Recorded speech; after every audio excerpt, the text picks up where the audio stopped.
Meeple PhD. I'm an astronomer and a gamer, which means that I see the universe in everything that I do, including board games. In this series, I am looking at the mechanisms as listed on Board Game Geek and seeing where they remind me of the universe and the way that we study it. This time, I'm looking at solo or solitaire game. This, as the name sounds like, is a game mode or game itself that is intended to be played alone.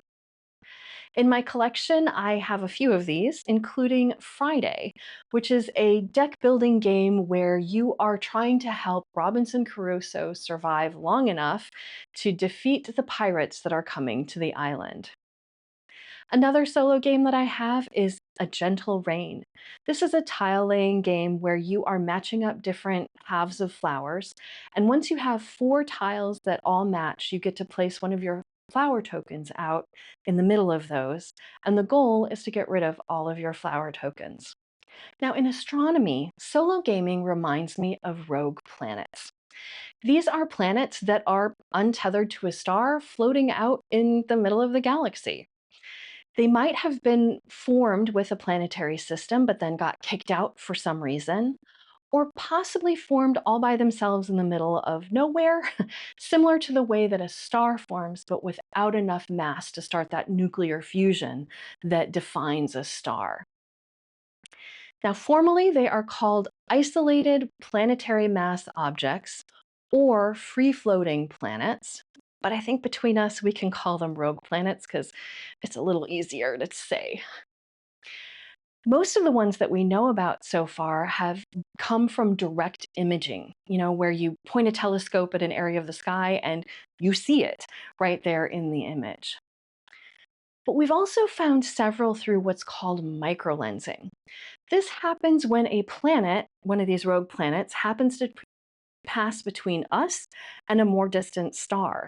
And as it passes, it lenses the light from the star, causing the star to brighten for a moment, more than a moment.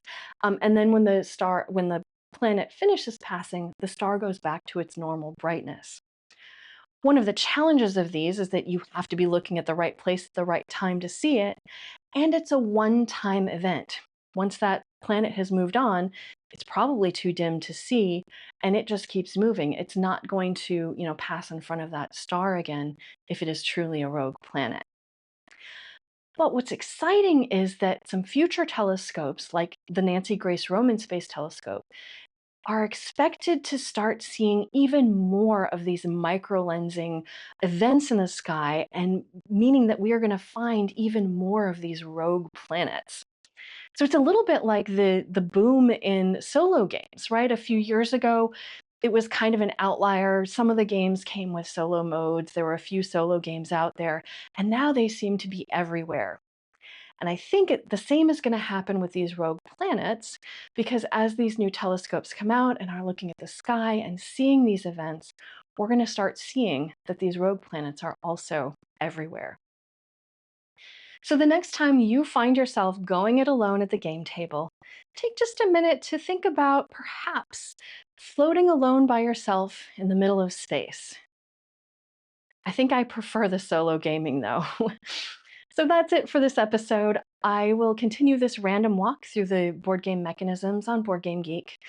But in the meantime, you can like and subscribe to my channel so you know when my new videos come out. You can find me on Instagram and Blue Sky as @MeeplePhD, and I have a blog at meeplephd.com. We'll see you next time.